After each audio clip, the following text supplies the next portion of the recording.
Shalom saudara yang terkasih dalam Tuhan. Jumpa lagi dengan saya dalam acara Renungan Firman Tuhan yang menguatkan. Hari ini kita akan belajar firman Tuhan tentang iri hati.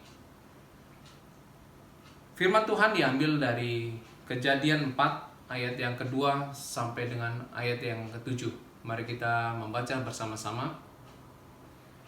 Selanjutnya dilahirkannya lah Habel, adik Kain, dan Habel menjadi gembala kambing domba, Kain menjadi petani. Setelah beberapa waktu lamanya, maka Kain mempersembahkan sebagian dari hasil tanah itu dan kepada Tuhan sebagai korban persembahan. Habel juga mempersembahkan korban persembahan dari anak sulung kambing dombanya, yakni lemak-lemaknya. Maka Tuhan mengindahkan Habel dan korban persembahannya itu. Tetapi Kain dan korban persembahannya tidak diindahkannya. Lalu hati Kain menjadi sangat panas dan mukanya muram. Firman Tuhan kepada Kain, "Mengapa hatimu panas dan mukamu muram? Apakah mukamu tidak akan berseri jika engkau berbuat baik? Tetapi jika engkau tidak berbuat baik, dosa sudah mengintip di depan pintu. Ia sangat menggoda engkau, tetapi engkau harus berkuasa atasnya." Perihal iri hati seringkali terjadi pada setiap orang. Hal ini bahkan setiap orang menganggapnya sesuatu yang lumrah atau sesuatu yang biasa-biasa saja. Bahkan orang menganggap bahwa setiap orang pasti pernah mengalami iri hati. Namun pertanyaannya adalah, apa gunanya iri hati? Seringkali kita melakukan hal-hal yang kurang berfaedah atau kurang ada gunanya. Namun seringkali itu terus terjadi pada diri kita. Namun tanpa kita sadari, iri hati dapat berakibat buruk bagi kita. Contohnya kepada yang dikisahkan pada Kain, di mana Kain merasa iri hati dengan apa yang terjadi pada Habel. Padahal di ayat yang kedua dikatakan bahwa Habel adalah adik Kain, adik kandung dari Kain. Namun pada saat iri hati itu menguasai hidupnya, pada saat dia merasa bahwa persembahannya tidak diindahkan oleh Tuhan, dia tidak melihat lagi bahwa Habel itu adalah adik kandungnya. Habel dianggap sebagai musuhnya. Habel dianggap sebagai sesuatu yang menurut dia harus dihabisi. Bahkan di dalam cerita selanjutnya, Kain merencanakan untuk melakukan pembunuhan terhadap Habel, adiknya. Ironisnya adalah hal itu terjadi pada kehidupan kita sehari-hari. Seringkali kita melakukan iri hati kepada orang-orang lain, baik kepada teman kerja kita, kepada kawan-kawan sekeliling kita, atau mungkin kepada teman-teman satu pelayanan dengan kita. Seringkali kita tidak senang dengan orang-orang yang sukses. Seringkali kita iri dengan pelayanan-pelayanan orang yang begitu gemilang, atau mungkin begitu banyak yang dihasilkan oleh pelayanan-pelayanan dari teman-teman kita. Apa yang harusnya kita lakukan untuk supaya kita tidak iri hati? Di sini dikatakan di dalam ayat yang ketujuh bahwa, "Apakah mukamu tidak akan berseri jika engkau berbuat baik?" Tuhan sudah mengingatkan kita bahwa seharusnya pada saat kita iri hati, langkah yang pertama yang harus kita lakukan adalah kita harus berbuat baik, bukan sebaliknya. Apa yang dimaksud dengan berbuat baik? Harusnya pada saat kita iri hati, pada saat kita melihat kesuksesan orang lain lebih hebat daripada kita, pencapaian orang lain lebih hebat daripada kita, kesuksesan orang lain lebih tinggi daripada kita, yang harus kita lakukan adalah yang pertama, berbuat baik. Yang dimaksud dengan Tuhan berbuat baik adalah apa? Tidak perlu kita iri hati. Tidak perlu kita merasa bahwa kita lebih rendah daripada mereka-mereka yang sukses. Tidak perlu kita merasa minder. Tapi justru kita perlu mendukung orang-orang yang sukses. Dengan cara apa? Berdoa untuk mereka. Memuji mereka bahwa mereka sukses, hebat. Atau mungkin kita juga dengan cara mendukung mereka untuk lebih sukses lagi. Itu adalah perbuatan baik. Yang kedua yang harus kita lakukan adalah tidak perlu kita iri hati, tapi kita harus justru mengevaluasi diri, belajar kepada orang-orang yang sukses, belajar kepada orang-orang yang pelayanannya gemilang daripada kita. Mungkin ada sesuatu hal yang belum kita lakukan, mungkin ada sesuatu hal yang bisa kita pelajari dari mereka, mungkin ada sesuatu hal yang memang mereka kerjakan lebih daripada kita.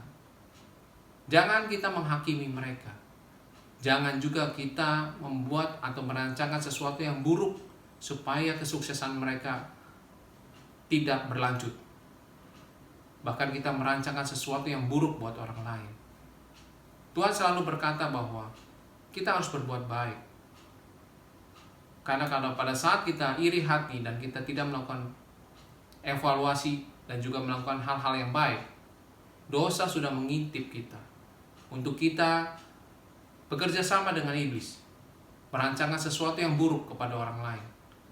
Bahkan mungkin kita senang dengan kehancuran orang lain. Itulah yang sedang dirancang oleh iblis. Iblis selalu berpikir terbalik dengan firman Tuhan. Firman Tuhan mengatakan bahwa kita harus melakukan hal-hal yang baik. Namun iblis mengatakan bahwa kita harus menghancurkan orang-orang yang sukses. Apa yang kita pilih? Apakah kita pilih mengikuti Tuhan atau mengikuti iblis? Untuk kita merancangkan sesuatu yang buruk kepada orang lain, merancangkan kehancuran orang-orang yang sukses. Itu adalah iri hati. Hari ini kita belajar firman Tuhan bahwa yang pertama adalah kita harus merancangkan sesuatu yang baik pada saat kita melihat orang-orang sukses. Karena percayalah, pada saat kita mendukung orang tersebut, kita melakukan hal-hal yang baik, pasti hal-hal baik juga akan datang kepada kita. Orang-orang tersebut pasti akan senang pada saat kita mendukung kesuksesan mereka. Bahkan mereka akan mengajari kita bagaimana sukses itu. Bagaimana mereka bisa sukses. Mereka bisa transfer pengetahuan mereka. Mereka bisa transfer pengalaman-pengalaman mereka, dibandingkan dengan kita merancangkan sesuatu yang buruk terhadap orang lain. Yang kedua, tadi kita sudah belajar bahwa kita harus belajar mengevaluasi diri. Mengapa kita kurang dibandingkan orang lain? Mengapa persembahan Kain tidak diindahkan Tuhan? Di sini dikatakan bahwa Habel mempersembahkan korban persembahan dari anak sulung kambing dombanya, yakni lemak-lemaknya. Lemak-lemaknya artinya adalah yang terbaik, bagian-bagian yang terbaik dari kambing dan domba. Anak sulung berkata adalah sesuatu yang utama, sesuatu yang pertama diberikan oleh Habel kepada Tuhan. Bagaimana dengan Kain? Apakah Kain sudah mempersembahkan yang terbaik? Apakah Kain sudah memberikan yang paling terbaik daripada hasil panenannya? Belum tentu. Namun karena Kain tidak mau mengevaluasi diri, maka Kain tidak pernah mendapatkan jawaban mengapa persembahannya tidak diindahkan Tuhan. Demikian juga kita. Pada saat kita selalu berpikir bahwa orang lain sukses karena sesuatu yang mungkin kita tidak tahu, kita malahan berpikiran yang negatif, kita tidak pernah bisa mendapatkan jawaban supaya kita bisa sukses di kemudian hari, supaya kita bisa lebih baik lagi di kemudian hari. Namun pada saat kita mau mengevaluasi diri, pada saat kita mau review tanpa iri hati, maka kita akan mendapatkan jawaban-jawaban tersebut. Firman Tuhan hari ini mengajarkan kita untuk jangan membuang waktu-waktu yang ada untuk iri hati. Karena iri hati akan memberikan dampak yang buruk. Baik merancangkan sesuatu yang keburukan kepada orang-orang yang sukses, merancangkan kecelakaan buat orang-orang yang sukses, atau mungkin kita akan dibuat sibuk dengan iri hati dan dendam dengan orang-orang yang sukses. Itu adalah hal-hal yang sia-sia, yang seringkali tanpa kita sadari dilakukan oleh kita. Hari ini kita belajar firman Tuhan, kebenaran firman Tuhan, bahwa Tidak boleh kita iri hati. Kita harus buang iri hati itu. Kita harus mendukung orang-orang yang sukses. Karena dengan mendukung, kita melakukan hal-hal yang baik. Dengan melakukan hal-hal baik, maka kebaikan itu juga akan kembali kepada kita. Orang-orang tersebut akan mengajari kita. Orang-orang tersebut akan sharing kepada kita bagaimana mereka bisa sukses. Yang kedua, tentang jangan sampai kita terus terjebak dalam iri hati. Kita belajar untuk mengevaluasi diri.